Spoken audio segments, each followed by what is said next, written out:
We are really putting Christopher Wylie to work because I'm about to invite him back onto the stage for a third time in a row.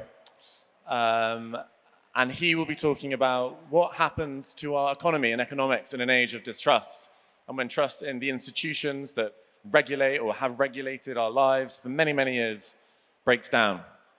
And who better to talk about this with than our resident Nobel laureate in economics, Joseph Stiglitz, who I can't wait to hear talk about this subject.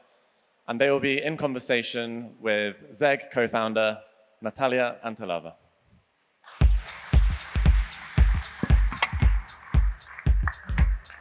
Thank you.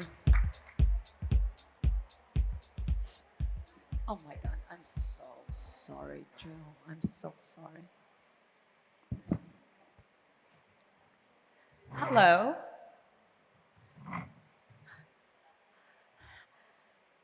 Welcome back to your seat. Welcome back to ZEG, Chris. Thank you both for being here. You're both incredibly busy men. For those of you who were not here during the last session, we had Isabel Cockrell, Coda's senior reporter, and Chris on stage talking about the podcast that we recently produced called Captured. Also, Chris, thanks for letting us capture you and have you go for 3 hours. I want to ask if it's possible, we talked about the podcast and all the themes, but we'd love to give you the QR code so that you can actually listen to this podcast. It does, speaking of Captured, it does live on the Audible platform, so you do have to sign up. But if after you heard you don't want to be giving Tech Bros any money, you can do a free trial. So that's the QR code. And Chris, you were not here last night. You just flew in.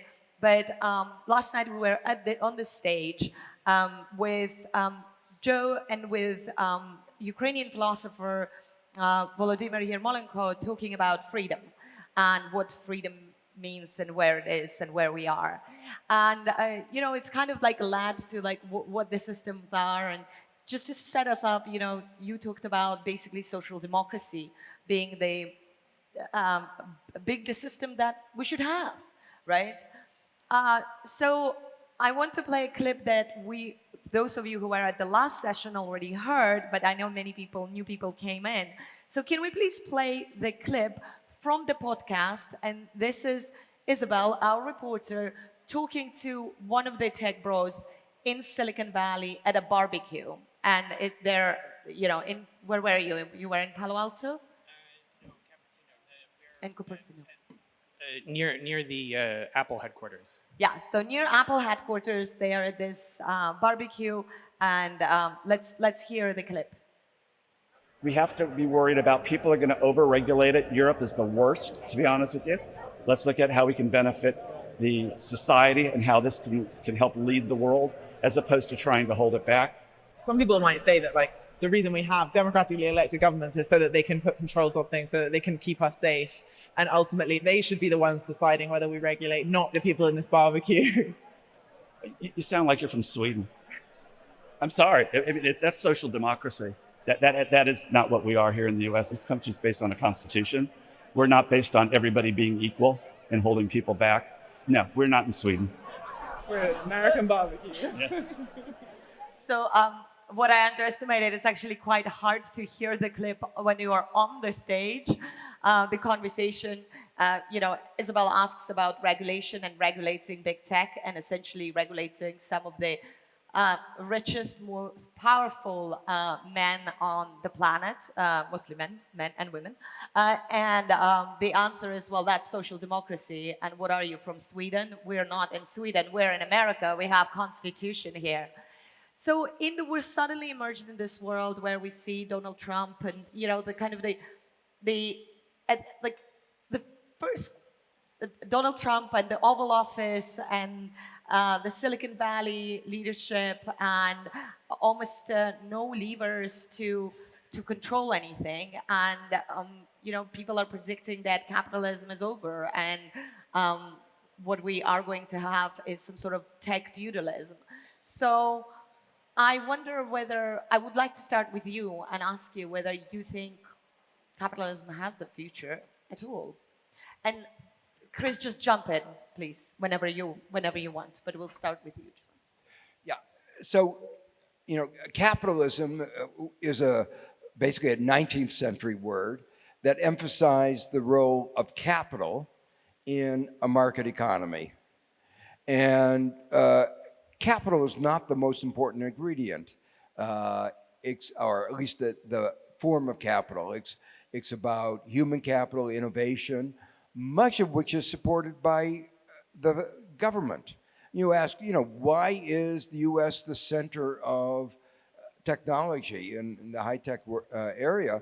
It's because of investments by the government in our universities, which are now being destroyed, and investments in research. The internet was paid for by the U.S. government. The first browser, Mozilla, was paid for by the U.S. government. So this myth that these tech bros invented it all is just that. It's a myth. It's a story that they have successfully sold. I think they even believe it. So I think it's sold not only to the American people, but the people around the world, but even to themselves. Do you think, so I've been wanting to ask you about the role of disinformation in our economy. When we talk about politics, we talk about AI, disinformation, we often, in a lot of conversations that I have, hone in on very important things like human rights and freedom and social cohesion. But from the very limited economics that I had, I went to the LSE, but I didn't study economics.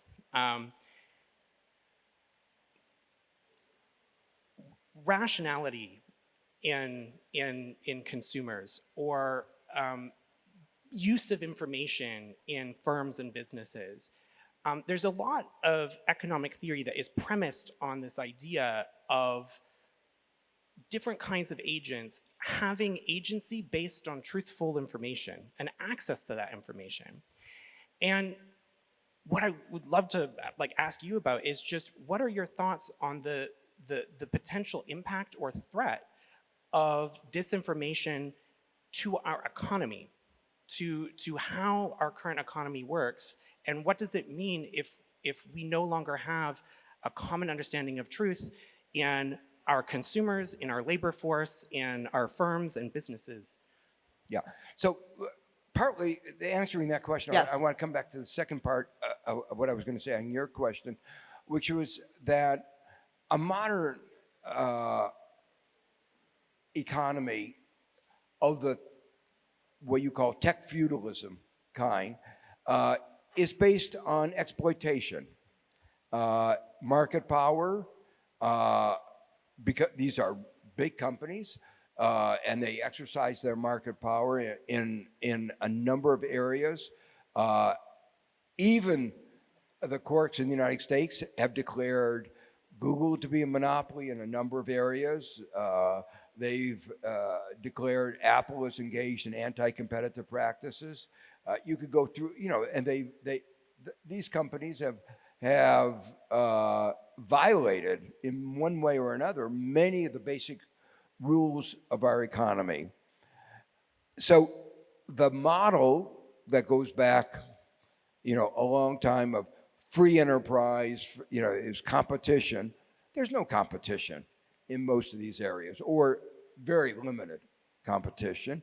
Not the kind of competition that you read about, you studied in your textbook, the kind of competition that leads to good outcomes.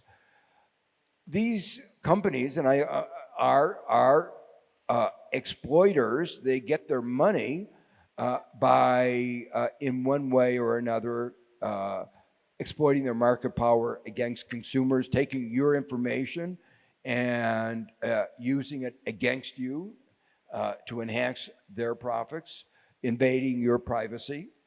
And that's the source, that's at least a very significant source of their market power, of their money, of their revenue. So it's not capitalism, it's something called exploitation. Some people use the word techno-feudalism. Some Europeans compare, there's a joke about U.S. innovates, China imitates, and Europe regulates. And as the criticism of Europe, and the example of the failure of Europe, they give to these trillion-dollar companies that they have in the United States.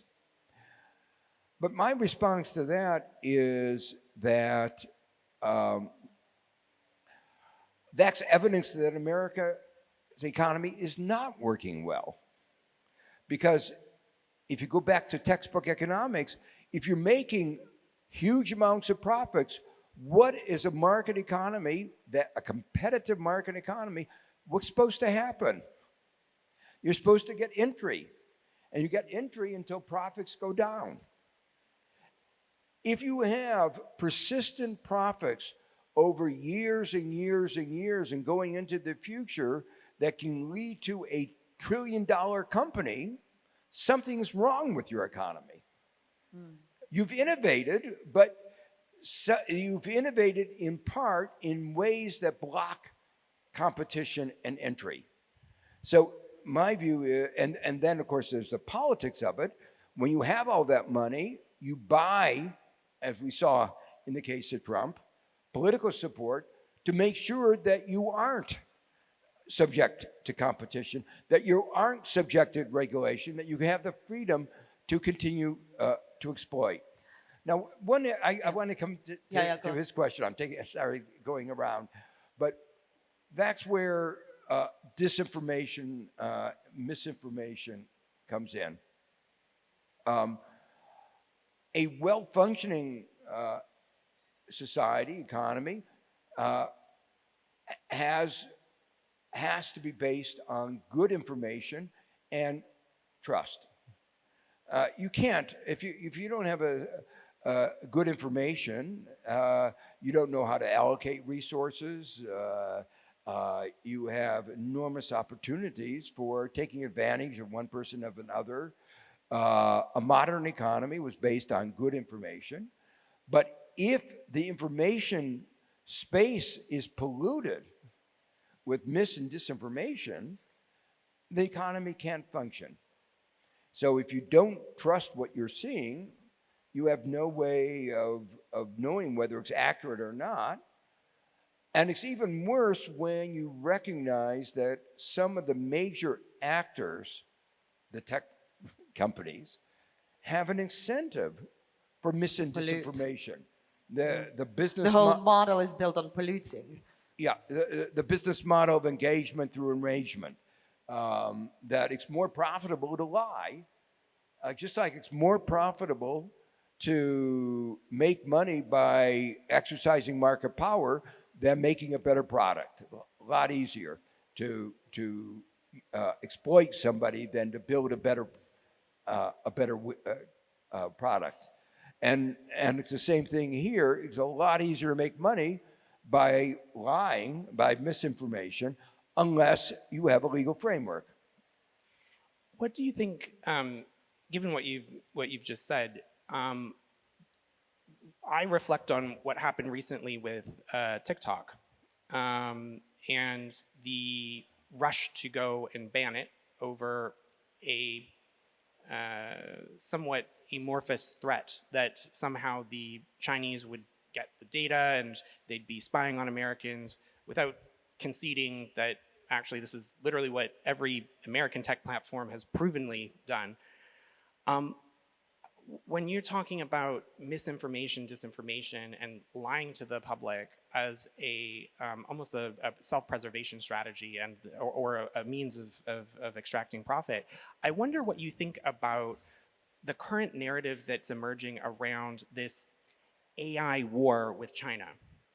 Because when you look at even what you've just said around America innovates, China imitates, from a technologist standpoint, I work with a lot of Chinese engineers, and China is a country that, if you go back thousands of years, it gave us gunpowder, it invented the compass, like silk, all kinds of things China created.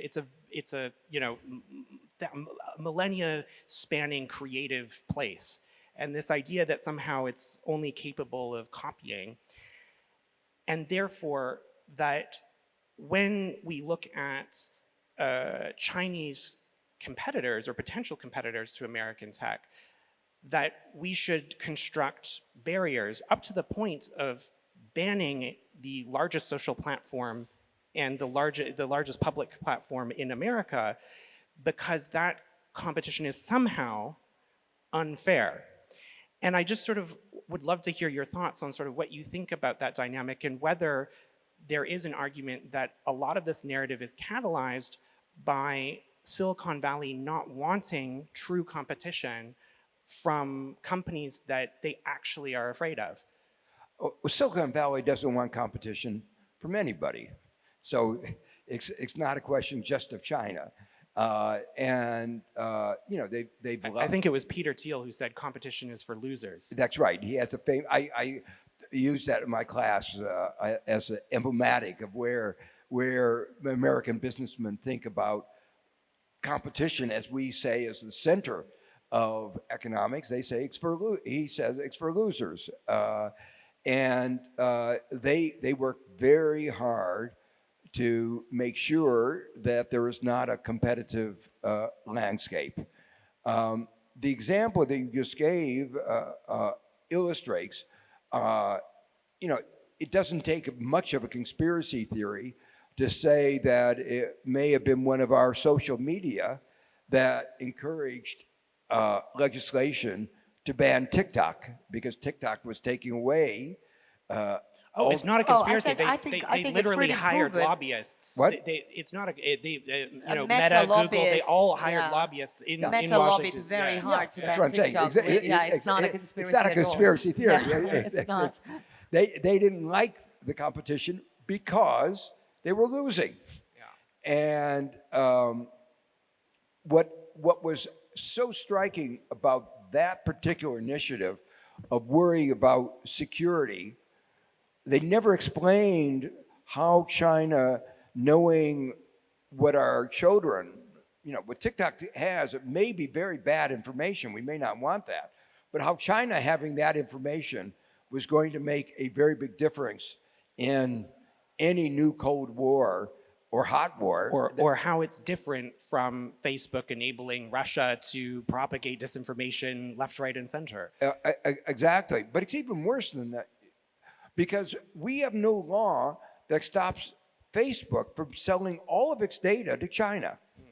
So at this, you could have had a little bit more sympathy if at the same time we would have said no American company can sell their data.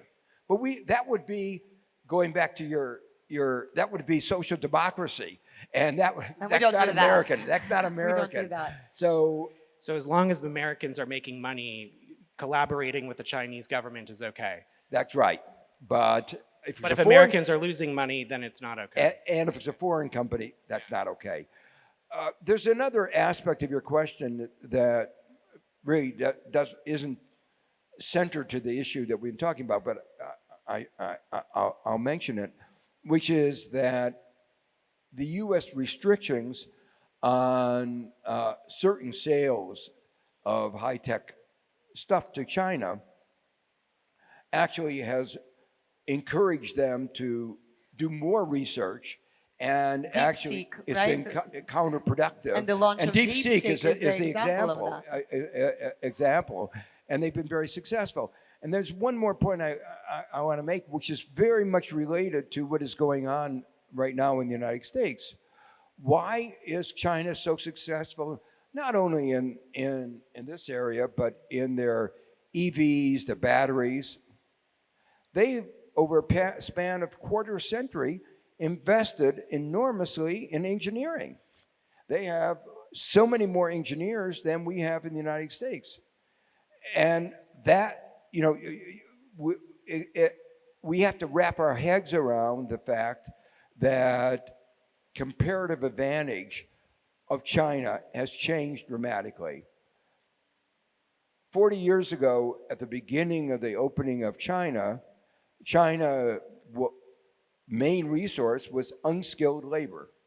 And everybody thought that's, China is exporting unskilled, labor-intensive goods, and that's what standard theories of what trade ought to be about. Today, China's comparative advantage is engineering. It has just more engineers than any other country in the world.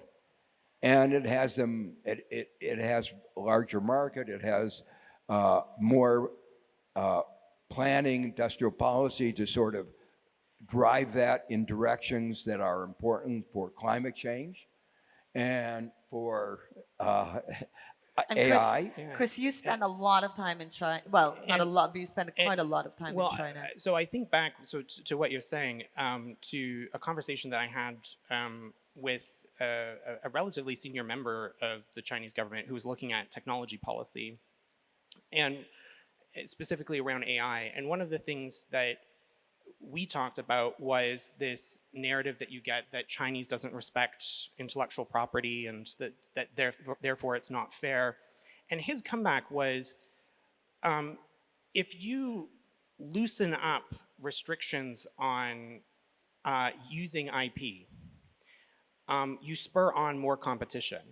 You don't reduce competition, you increase competition. Because his point was, if you look at Silicon Valley, they create something, put a wall of patents around it, and then sit on the IP and sue everyone or acquire any potential threats. And what does that do for the common person?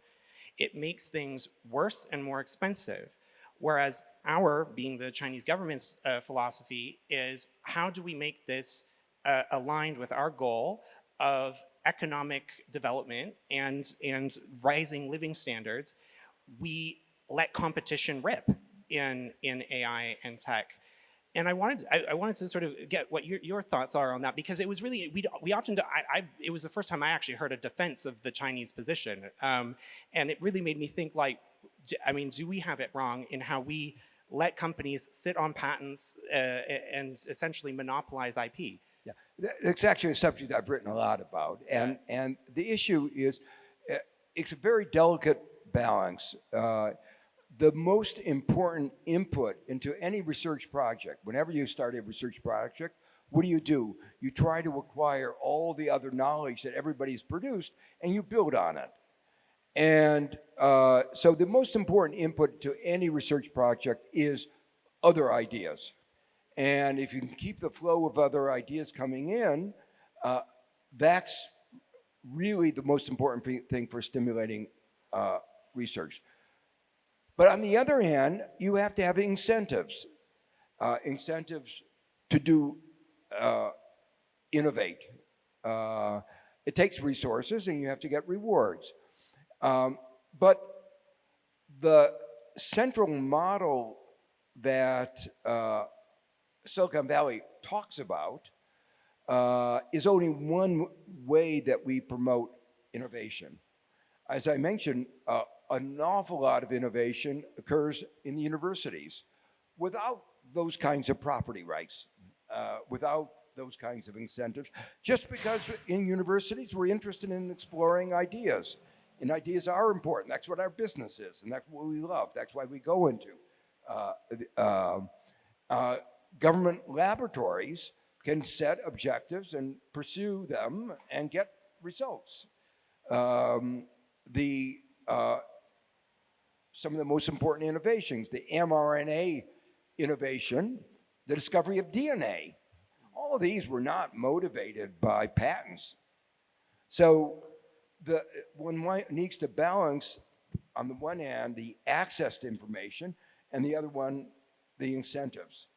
We've gotten it wrong. I think we've gotten that balance wrong, and we got it out of balance over the last 40 years.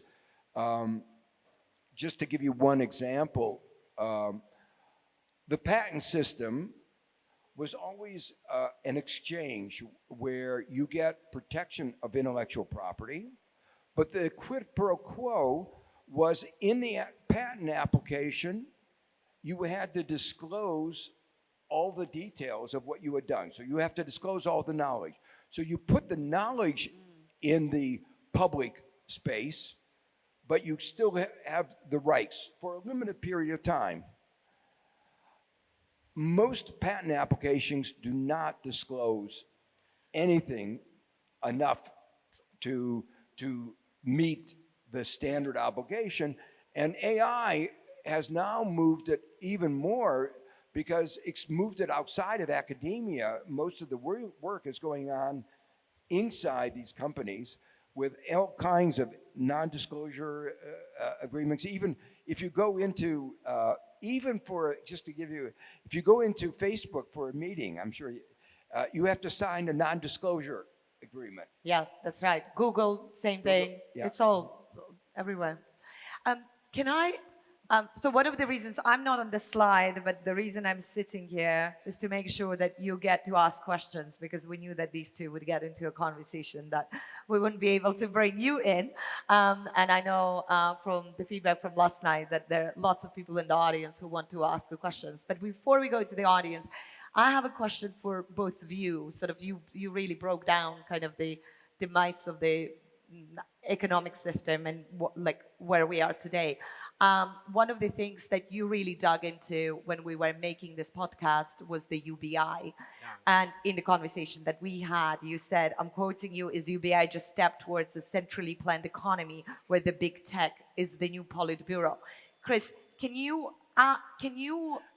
This is the question I wanted to ask. I'll put up my hand and ask the. Can you explain? You can ask. We can Sure, ask Joe this sure, question, but yeah. can you explain what UBI is, just in Sure. case not everyone in the audience knows? So I'm going to be annoying, and I'm going to ask a two-part question so that I can get the other. You bit got to in. talk. We have But, to. Go to okay, the I'll do it really audience quickly. in the- Okay. When you listen to people in Silicon Valley, one of the clear goals that a lot of people have, and I say goal purposefully, is AI replacing people. And we talk about that in sort of like in a labor context. That there's even ads in Silicon Valley now that say stop hiring humans, and then like it's an ad for some startup like AI, answering machine or whatever. And when I think, I work with a lot of Fortune 500s, and they're all looking at ways of how can we, they say right size, downsize our labor force with AI. What kinds of jobs can we replace and automate with AI? And I'm in all these kinds of conversations, and the idea within those businesses is that we'll essentially reduce costs, maximize profit, because we'll have fewer and fewer and fewer labor costs. But if you extend that out, and if every business starts to do that, and we get to the sort of logical endpoint of that, where there is no longer a human worker in the economy, that really starts to boggle my mind, because we all, like when we just think about all these really intuitive things like money, right? Like, why do I have money? Because I go and I earn my job, or I take a risk, a bet, and the company wins and I get some money back. And it's all kind of based on this sort of mutual understanding of what money is, right? But if none of us are working anymore, okay, Yeah. then where does the money come from? But we all have the universal basic income. Let me put it slightly different. I'm sorry. Can you just explain what the universal basic income is? Okay, so one of the common retorts to this sort of question or problem that you get in Silicon Valley is this idea of, well, if no one's working, we'll just have something called universal basic income, which is that every human, by virtue of being a human, will get a certain allocation of resources. Issued by who is kind of a question mark. Is it the companies? Is it the government? Is it, who knows? But you'll get your annual income, and then you can just do whatever you want. I question that, because I go, well, I don't want to be on essentially glorified universal welfare. I like to do stuff with my life. But there's a kind of a wider question, which is like, would that system even work if everyone's just, because it is central. I don't know how to get around that it's just central planning, because who decides what the income is? Who's issuing it? How much do you get versus what I get?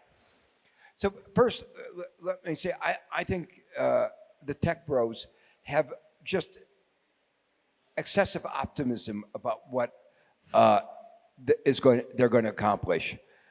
In one of your earlier sessions, you talked about it like a religion, and it is a religion. It's a faith-based belief.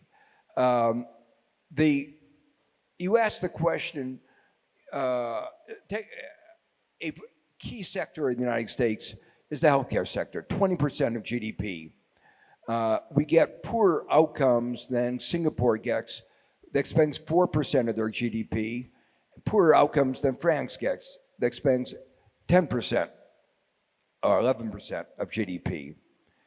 Is AI going to solve that problem? We know how to produce better healthcare, but it's not a problem that AI is going to solve. It's a political problem. It's going back. It's a rent-seeking problem. It's market exploitation by drug companies, by the health insurance companies. Those exploiters are there. AI doesn't have to tell us that. AI isn't going to be able to tell us how to get rid of them, or AI is not going to tell us how to get rid of Mark Zuckerberg or Facebook. Those are political problems that it may give some insights, but it's still not going to be the solution. It may make the economy even perform more poorly. And the reason I say that, I mentioned before that for an economy to function well, you need trust. You need to have good information. AI is taking away, and Google, in the way they are stealing information from the legacy media, from the producers of data, of the producers of good information. They're stealing that and don't want to pay. That eliminates the incentive to produce it. So it's so interesting, and this is a basic principle. These corporations believe that they should have access to everybody else's information, but don't want to have anybody have access to them. And it's been a consistent part of American capitalism, you might say. The drug companies want to have long-term patents, but don't want to pay for the genetic information from those countries that have preserved biodiversity. So they say, oh no, we don't want to pay for that, but we don't want anybody to take our information. In a way, it sounds parasitic. They are parasitic. So if you don't have good information coming into the system is not going to be overall a good system.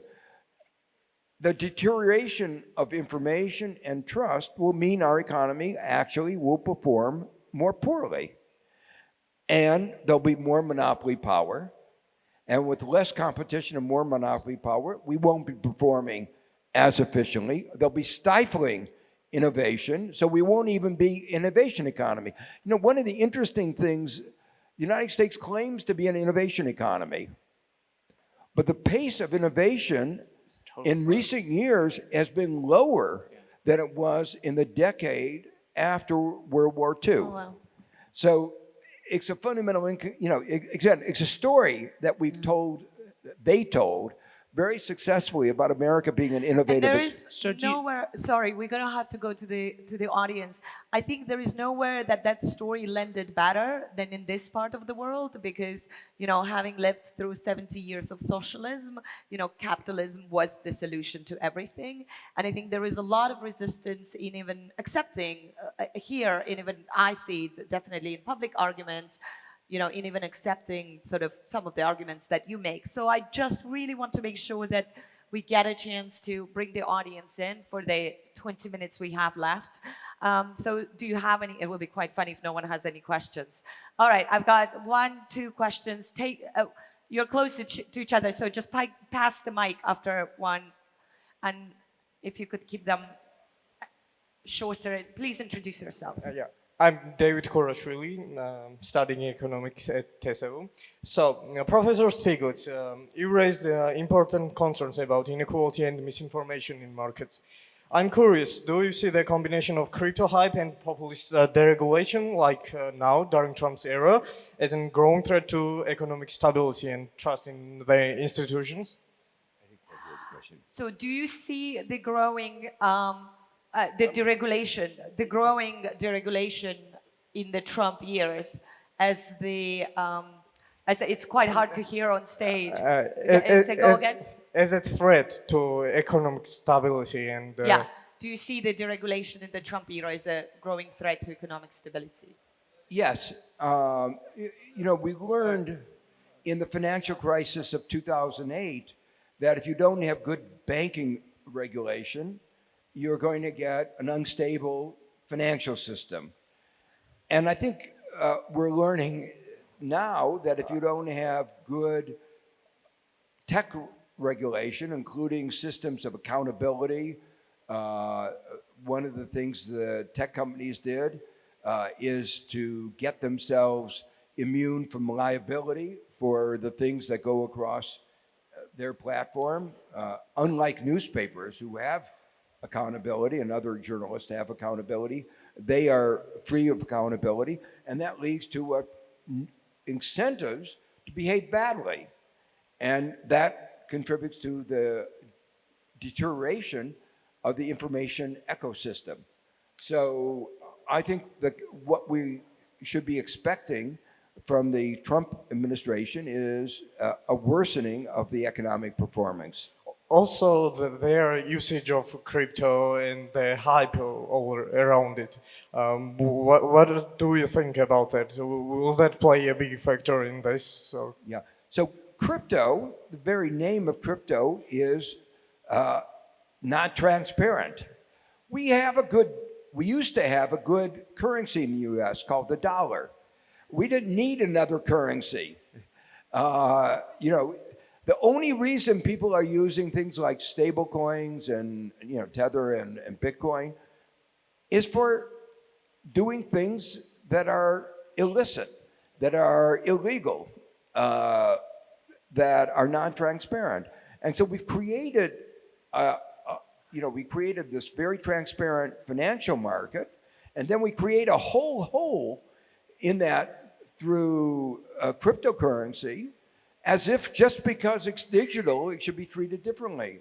There's no reason that we shouldn't be treating it with the same financial scrutiny that we treat the banks.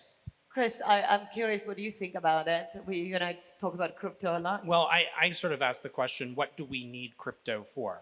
And if you actually really, where does money fail? And it fails if you're essentially trying to hide something. And I can't really escape this problem of crypto's only good for this use case of hiding from, your KYC requirements, your disclosure requirements, who's transferring money. The only reason you wouldn't want to show that is if you're doing something illicit. I will caveat this a little bit. The only other argument that I've heard about crypto that kind of makes sense to me is in very specific circumstances where you have countries with essentially runaway hyperinflation or unstable banking systems, where you have people who can't rely on their central bank or their national currency and they want a store of value. But to say that a country like the United States or Europe therefore needs to have completely deregulated crypto system. I mean, that argument that places in Africa might need it is not an argument against regulation or transparency. You can still have a cryptocurrency which requires disclosure and still support the local African farmer who can't rely on the Zimbabwean bank. Mm-hmm. Let's go to the next question. Hi. My name is Javid. I'm from Azerbaijan, but journalism student in Georgia. Well, internet changed world economy. Now AI is changing. Some countries still didn't adopt this internet economy. And I'm curious that what will happen to countries which doesn't adopt AI? So in the future, what will happen to them? What will happen to countries that don't adopt AI? Well, I think AI is going to be a technology that will spread all over the world. The real question is going to be the challenge of getting the kind of regulatory system to make sure that it remains, like say, safe and ethical. I was at a conference last February in Paris with Jeffrey Hinton and some of the other gurus, the people who invented it. And it was at the OECD, the theme of the conference was how dangerous it was. Their feeling was that they had created something like nuclear weapons. Right. I spent last 2 years in Silicon Valley, and and I often thought I met quite a few people who reminded me of dissidents in Putin's Russia, who are sort of horrified by what they helped to create, but yet kind of stuck with it. So I think there is this real sense that there seems to be a growing number of people, maybe not growing fast enough, who are sort of, horrified. Yeah, and the good news is that these people referring to who really invented this, developed some of the basic ideas, believe that virtually all of the benefits of AI can be achieved with strong regulation. That is to say, that there are things where it could go off the rails, but if we could put the right guardrails in, we'll get all the benefits. And so this fear that your clip expressed is just a false fear. Yeah. And Chris, you talk a lot about one place that does that. I think when you look at the history of regulation in different industries, you de facto have new industries that emerge in unregulated environments. Like when airplanes first were invented, like the Wright brothers did not have the FAA to clear their plane when they kind of took it off. And when you look at all these different industries, what usually happens is some big disaster, and then regulation comes in, but it doesn't hinder the industry, right? Like having safe drugs and a drug regulator and the FDA actually increases consumer confidence that I can just go and take this pill and I don't have to question it. In fact, it's the disinformation about those drugs that is more harmful than the actual drugs themselves. And so I think, if we have the analogy of nuclear energy, or nuclear weapons, which is commonly used even by some of the people like Sam Altman. Well, what's wrong then with creating a space which requires safety and inspection and disclosure? If this thing is potentially so dangerous, or we're concerned about runaway AI.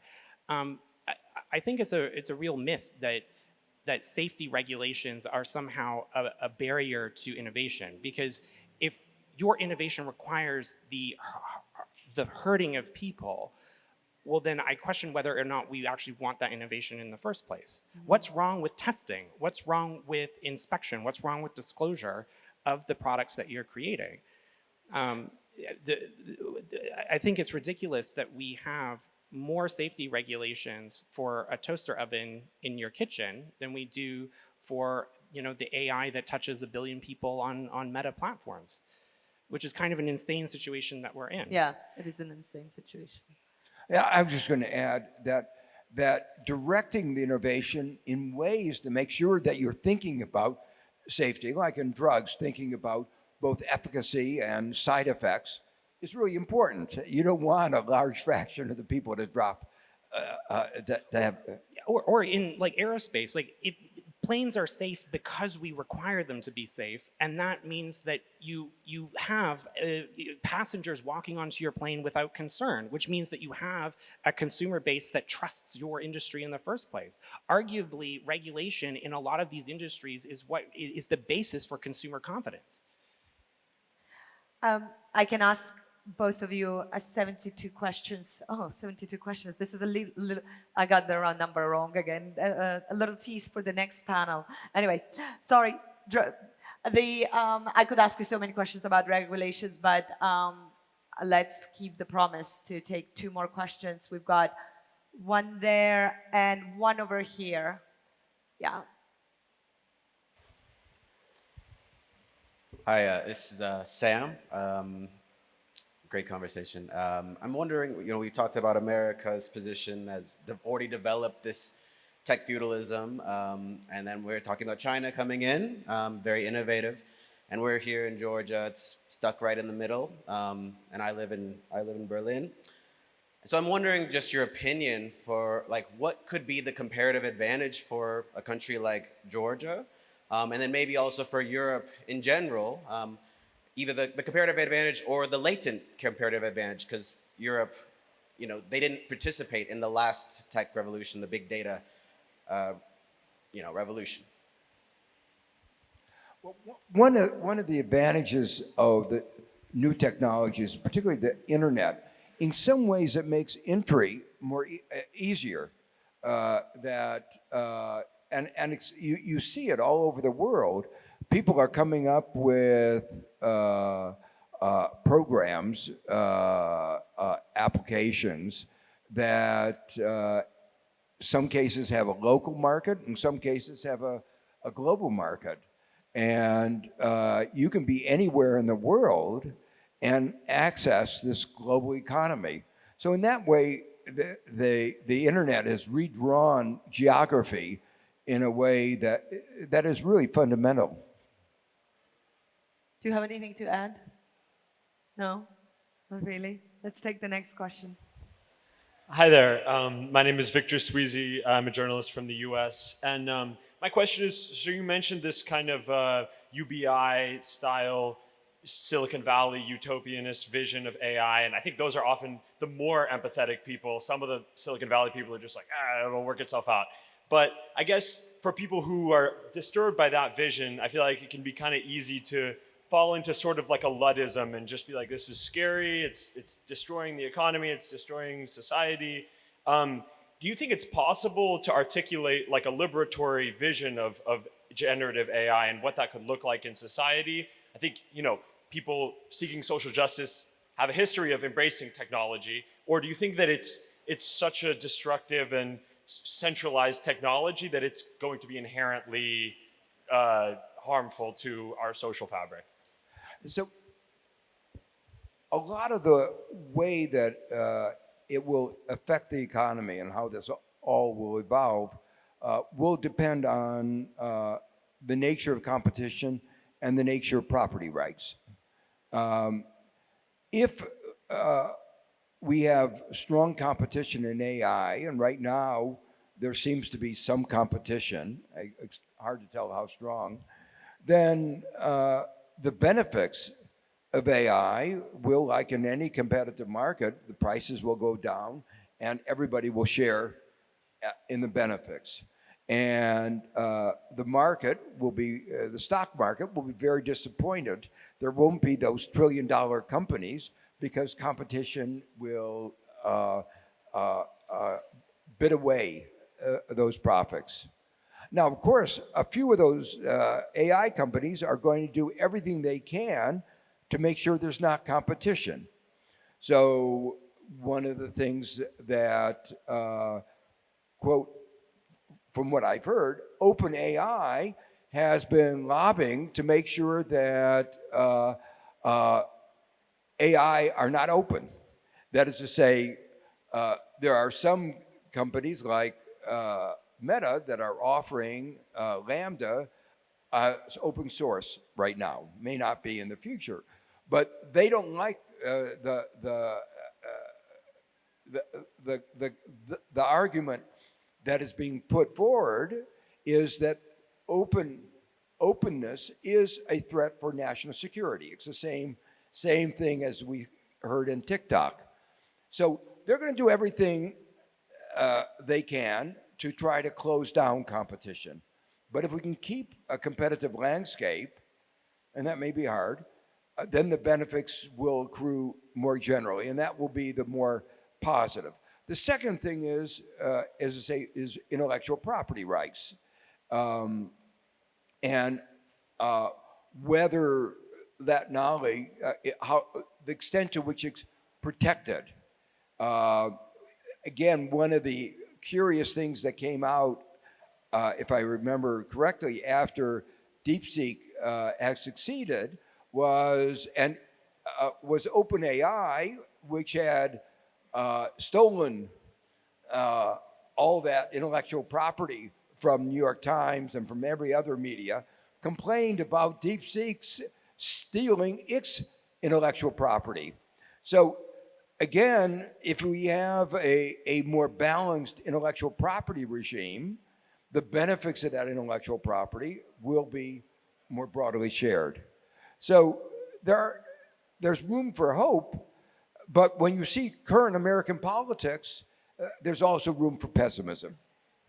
Chris, and one thing that related to your question and to the points that you're making, but sort of like widening it out slightly, one point that you make very powerfully, I think, in the podcast is that technology is neither good nor bad, but neither it is neutral.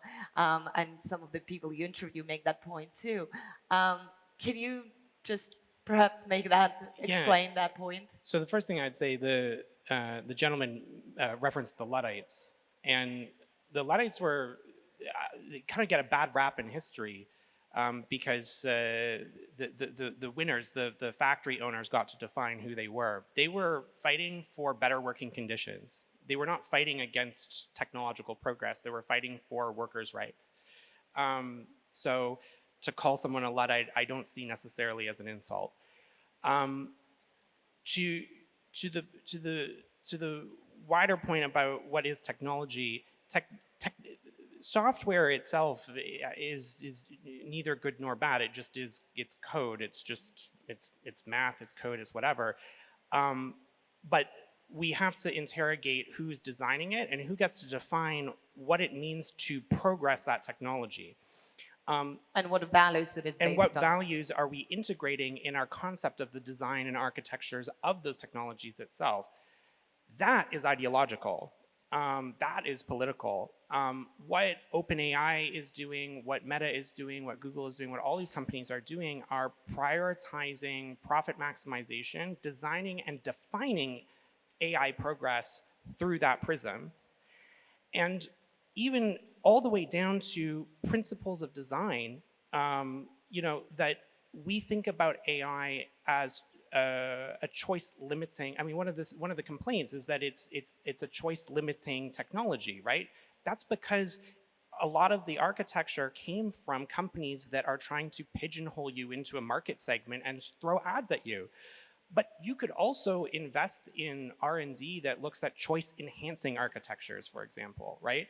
Human agency by design could be a design principle of AI. It just isn't, because we allow companies to define what AI progress means. And so when we're thinking about could technology be used for good? Of course it could. It has throughout history been used for good. It's a matter of who gets to determine how we define it and what we mean by technological progress, which is a very ideological question. Yeah, and let me just amplify on that. I think it's a really important point. Much of the research in the United States in Silicon Valley has been directed with one purpose: a better advertising engine, a better way of exploiting consumers, a better way of, say, making money for those companies. From a societal point of view, we have much higher priorities, and AI could be used for those. Climate change is a real challenge, and trying to figure out how do we reduce energy inputs, how do we do a better job of transforming energy from the sun into the way that we use energy. How do we develop better drugs? There's some work going along on that. But what I'm trying to suggest is that we have a large set of priorities where AI would make a very big difference. And that was the point that the people at the conference I was in Paris made. Those benefits don't have the kind of downside risks that the current business model of AI does. It always goes back to AI. I think this is all that we have time for. But before we wrap up, and give the stage to Joe Sabia and Georgi Gigashvili, and I hope you stay for that session. I just want to say that I hope you listen to that podcast because it's there is a lot digging into those issues, but there is also a weirdly optimistic message in it at the end that Chris and Isabel managed to like work in. It's called Captured. It is on Audible platform. You can also find it through codastory.com website. But since we failed to interview you for the podcast, Joe, I want to give you the last word. And since we're incredibly grateful that you're here, if you could just briefly give us all here a reason for optimism. Well, I think the reason for optimism may be in the comment that was made about technology being two-sided. It's neutral. And we are developing new technologies. And if we can harness them for the global good, we are able to have a kind, it's not the utopia that the tech bros think is imminent, but it's an improvement, an advancement, and it can make a difference for our lives. It's a good try. Good try at optimism. Thank you so much. Thanks so much, both of you. Good.